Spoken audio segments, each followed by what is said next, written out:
আসসালামু আলাইকুম। বাংলা সংবাদে সবাইকে স্বাগত জানাচ্ছি। আমি চিন্তিয়া হক। শুরুতেই সংবাদ শিরোনাম। জুলাই সনদে স্বাক্ষর করতে প্রস্তুত বিএনপি, বলছেন সালাউদ্দিন। এদিকে সুনামগঞ্জের শ্রমিক শিক্ষার্থীদের দ্বন্দ্বে অনির্দিষ্টকালের জন্য পরিবহন ধর্মঘট, দুর্ভোগ চরমে। জানাবো, জুলাই ঘোষণাপত্রকে সাংবিধানিক স্বীকৃতি দিতে হবে, বলছেন আক্তার।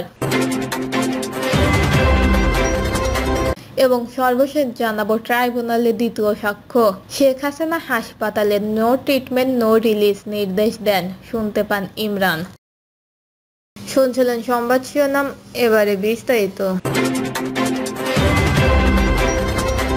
জুলাই সনদে স্বাক্ষর করতে প্রস্তুত বিএনপি, বলছেন সালাউদ্দিন। বিএনপি যে কোনো সময়ে জুলাই সনদে স্বাক্ষর করার জন্য প্রস্তুত বলে জানিয়েছেন দলটির স্থায়ী কমিটির সদস্য সালাউদ্দিন আহমেদ। তিনি বলেন, জুলাই সনদ হাতে পাওয়ার পরে 30 তারিখেই কিছু সংশোধন সহ জবাব দিয়েছে বিএনপি। সনদ বাস্তবায়নে বিএনপি সর্বোচ্চ সহযোগিতা করেছে।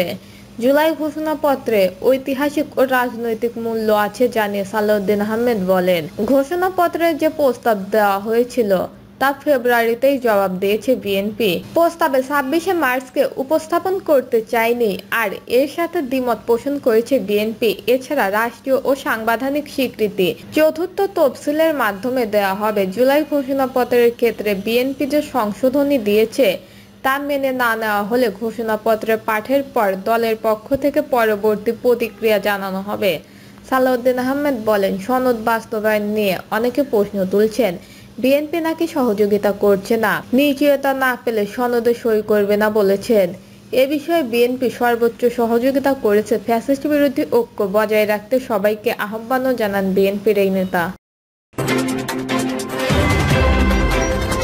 সুনামগঞ্জের শ্রমিক শিক্ষার্থীদের দ্বন্দ্বে অনির্দিষ্টকালের জন্য পরিবহন ধর্মঘট, দুর্ভোগ চরমে। সুনামগঞ্জ বিজ্ঞান ও প্রযুক্তি বিশ্ববিদ্যালয়ের শিক্ষার্থীদের সঙ্গে বাস ভাড়া নিয়ে বাকবিতর্কতার জেরে অনির্দিষ্টকালের ধর্মঘটের ডাক দিয়েছে জেলা পরিবহন শ্রমিক ইউনিয়ন। ফলে বন্ধ রয়েছে সব ধরনের যান চলাচল।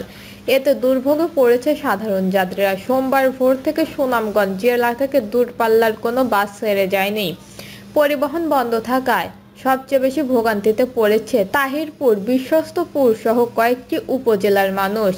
সাধারণ যাত্রীরা জানায়, তুচ্ছ ঘটনাকে কেন্দ্র করে পুরো জেলার যান চলাচল বন্ধ থাকায় সাধারণ যাত্রীরা চরম ভোগান্তিতে পড়েছে। এতে শহর জুড়ে যানজট সৃষ্টি হয়েছে। দুর্ভোগে পড়েন যাত্রীরা। বৃষ্টির মধ্যে বাস থেকে নেমে অনেককে দীর্ঘ পথ হেঁটে গন্তব্য পৌঁছাতে দেখা গেছে। বিশেষ করে নারী ও শিশু যাত্রীরা চরম দুর্ভোগের শিকার হন। আরশাফ মিয়া বলেন, যান চলাচল রেখে বিচারের দাবি বিষয়টি কষ্টদায়ক।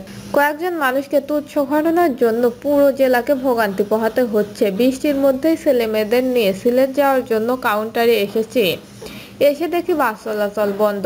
এখন তাদের নিয়ে বৃষ্টির মধ্যেই বসে আছি। শ্রমিক নেতা ইজাজুল হক বলেন, আমাদের দাবি না মানা পর্যন্ত এই জেলা থেকে কোনো দূরপাল্লার বাস চলাচল করবে না। উল্লেখ্য, গত রোববার সকালে জেলার শান্তিগঞ্জ এলাকায় সুনামগঞ্জ বিজ্ঞান ও প্রযুক্তি বিশ্ববিদ্যালয় শিক্ষার্থীদের সঙ্গে শিক্ষার্থীদের কথা কাটাকাটি হয়। এক পর্যায়ে বাসের হেলপারকে মারধর করা হয়েছে এমন অভিযোগ এনে পৌর শহরের নতুন বাস স্টেশন এলাকায় সড়ক অবরোধ করেন শ্রমিকরা। পরে প্রশাসনের আশ্বাসে সেই অবরোধ তুলে নেওয়া হয়। রাতে হেলপারকে মারধরে জড়িত শিক্ষার্থীদের বিচারের দাবিতে জেলার দূরপাল্লার সব বাস বন্ধ রেখে অনির্দিষ্টকালের জন্য কর্মবিরতির ডাক দেয় পরিবহন মালিক শ্রমিকরা। জুলাই ঘোষণাপত্রকে সাংবিধানিক স্বীকৃতি দিতে হবে, বলছেন আক্তার। জাতীয় নাগরিক পার্টির সদস্য সচিব আক্তার হোসেন দাবি তুলে বলেছেন, জুলাই ঘোষণাপত্রকে সাংবিধানিক স্বীকৃতি দিতে হবে। জুলাই সনদকে কার্যকর করতে হবে। জুলাই সনদের সংস্কার বাস্তবায়নের দায়িত্ব অন্তর্বর্তী সরকারকে নিতে হবে। রোববার বিকালে কেন্দ্রীয় শহীদ মিনারে এনসিপির নতুন বাংলাদেশ ইশতেহার ঘোষণা সমাবেশে তিনি এইসব দাবি তোলেন। সমাবেশে আক্তার হোসেন বলেন, জুলাই সনদ এবং জুলাই ঘোষণাপত্র যাতে বাস্তবায়ন করা হয় সেজন্য বাংলাদেশের জনগণকে পাহারাদারের ভূমিকায় সজাগ দৃষ্টি রাখতে হবে। বাংলাদেশের মানুষ যুগের পর যুগ ধরে যেমন বঞ্চনার শিকার হয়ে এসেছে, সেই বঞ্চনা থেকে মুক্তির জন্যই আমাদের শহীদেরা জীবন দিয়েছেন। আমাদের আহতরা এখনো পর্যন্ত তাদের অপূর্ণাঙ্গ দেহ নিয়ে আমাদের সামনে উপস্থিত হয়েছেন। তাদের সেই আত্মত্যাগের প্রতি সম্মান জানাতে হবে, এনসিপি সদস্য সচিব বলেন। মৌলিক সংস্কারের প্রয়োজনেই বাংলাদেশের প্রতিষ্ঠানগুলোকে দলীয়করণের হাত থেকে বাঁচাতে হবে। বাংলাদেশের বিচার বিভাগকে কোনো দলের কর্তৃত্বের মধ্যে থাকতে দেব না। বাংলাদেশের সচিবালয়ে যে নীতি নির্ধারণ করা হয় সেই নীতি যেন জনস্বার্থে হয়, সেটা সততার সঙ্গে জনগণের সামনে উপস্থাপন করতে হবে। মৌলিক সংস্কারের ভিত্তিতে জাতীয় ঐক্যমত্য কমিশন রাজনৈতিক দলগুলো ঐক্যবদ্ধ হয়েছে মন্তব্য করে আক্তার হোসেন বলেন, আমরা অনেক প্রত্যাশা নিয়ে ঐক্যমত্য কমিশনে গিয়েছি। মৌলিক সংস্কারের যতটুকু অর্জন হয়েছে তার প্রতিটি বাস্তবায়ন নিশ্চিত করতে হবে। বাংলাদেশের মানুষ অপেক্ষা করছে। জুলাই সনদকে কোনো কাগুজে বাঘে পরিণত হতে দেওয়া যাবে না। তিনি বলেন, বাংলাদেশ রাষ্ট্রকে নতুন করে গঠন করার জন্য গত বছর এই শহীদ মিনার থেকে ফ্যাসিস্টবাদী ব্যবস্থার বিলোপের ঘোষণা দিয়েছিলেন আমাদের আহ্বায়ক নাহিদ ইসলাম। সেই ধারাকে রাখতে জাতীয় নাগরিক পার্টি এনসিপি বাংলাদেশের রাষ্ট্র কাঠামোর মৌলিক সংস্কারের কথা বলেছে। বাংলাদেশের রাষ্ট্র কাঠামোতে যারা ক্ষমতায় এসেছে তারা জনগণের কাছে জবাবদিহিতা করে নাই। আমরা এমন একটা রাষ্ট্র ব্যবস্থা চাই যেখানে প্রধানমন্ত্রী থেকে শুরু করে মেম্বার পর্যন্ত প্রত্যেক জনপ্রতিনিধি জনগণের কাছে জবাবদিহি করতে হবে। ট্রাইব্যুনালে দ্বিতীয় সাক্ষ্য, শেখ হাসিনা হাসপাতালে, নো ট্রিটমেন্ট নো রিলিজ নির্দেশ দেন, শুনতে পান ইমরান।